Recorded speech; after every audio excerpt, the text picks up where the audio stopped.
வீடுகளில் மாவிலை தோரணங்கள் கட்டப்படுவது ஏன்? மாவிலைகளால் என்ன நன்மை?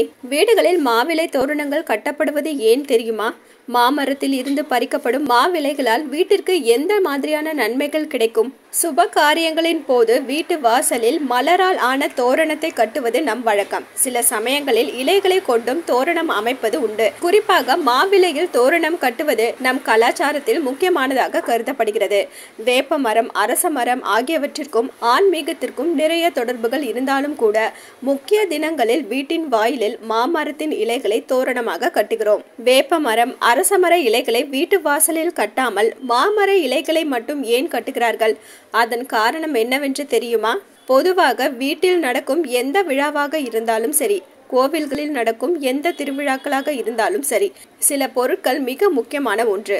அவற்றில் மாவிலை தோரணம் என்பது மிக மிக முக்கியமான ஒன்று. விழாக்களின் போதும் சுப நிகழ்வுகளின் போதும் மக்கள் அதிகம் கூடுவார்கள்.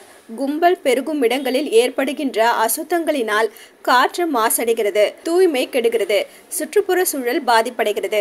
காற்றின் மூலம் தொற்று நோய்களை தருகின்ற கிருமிகளும் பாக்டீரியாக்களும் மக்களை தாக்குகின்றன, உடல் நலத்தை கெடுக்கின்றன. மக்கள் வெளியிடும் கரியமில வாயுவை தன்னுள் இழுத்து வைத்துக் கொள்ளும் சக்தி மாவிலைக்கு உண்டு. காய்ந்து உலர்ந்து விட்ட மா இலைகளிலும் அதன் சக்தி குறையாது. மாவிலை ஒரு கிருமி நாசினி. இதற்கு துர்தேவதைகளை வீட்டிற்குள் நுழைய விடாமல் தடுக்கும் சக்தியும் உண்டு.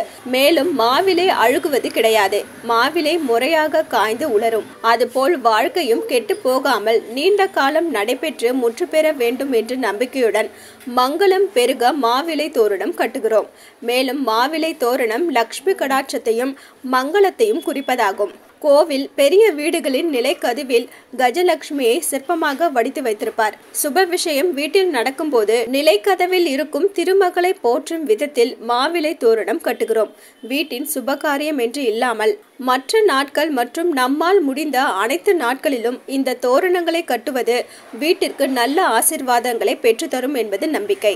அலோ சிட்டி டிவியை லைக் பண்ணுங்க, ஷேர் பண்ணுங்க, மறக்காம சப்ஸ்கிரைப் பண்ணுங்க.